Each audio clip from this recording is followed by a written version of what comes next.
merchant hopping, or arbitrage. So in the last video I mentioned this, but there is some nuance to merchant hopping I do want to speak about. Not every item is going to be worth your time to buy. I don't just mean items like spider legs, which are worth less at the cook than the shitty merchant sells them for. I mean not every item is worth your time to buy for arbitrage. There are 3 things you have to keep in mind when trying to use this money-making method. Number 1, don't buy the wrong items that will lose you money. Number 2, stackable items are the best to resell if it doesn't violate number 1. And number 3, high-value unstackable items are second best. There is no third best. If you, for instance, buy 8 fire beetle carapaces from a shady merchant, you'll have 8 slots filled with something that only sells for a 1 copper profit. That's a terrible return on your investment, or ROI.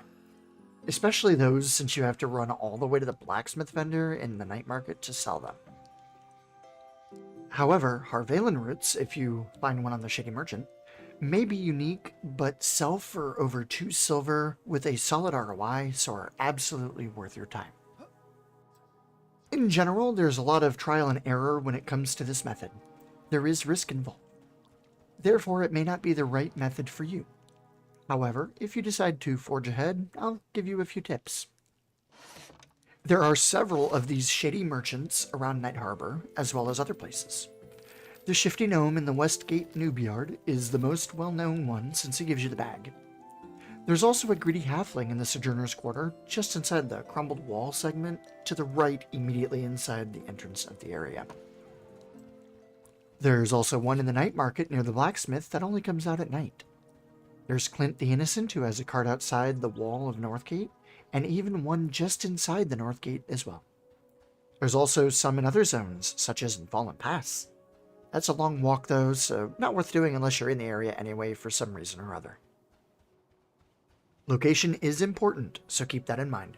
If you buy something that only the blacksmith vendor will buy when you're at the Greedy Halfling, it's not a big deal, just a 1-minute walk or so. If you buy the same item at Northgate, it's a significantly longer walk of shame. Vice versa, if you buy cauldrons from the Shifty Gnome, you're going to have a long walk to the Blackfeather Bazaar alchemy shop. This method has a high upside, but is also risky. So whether you want to partake in this is entirely up to you.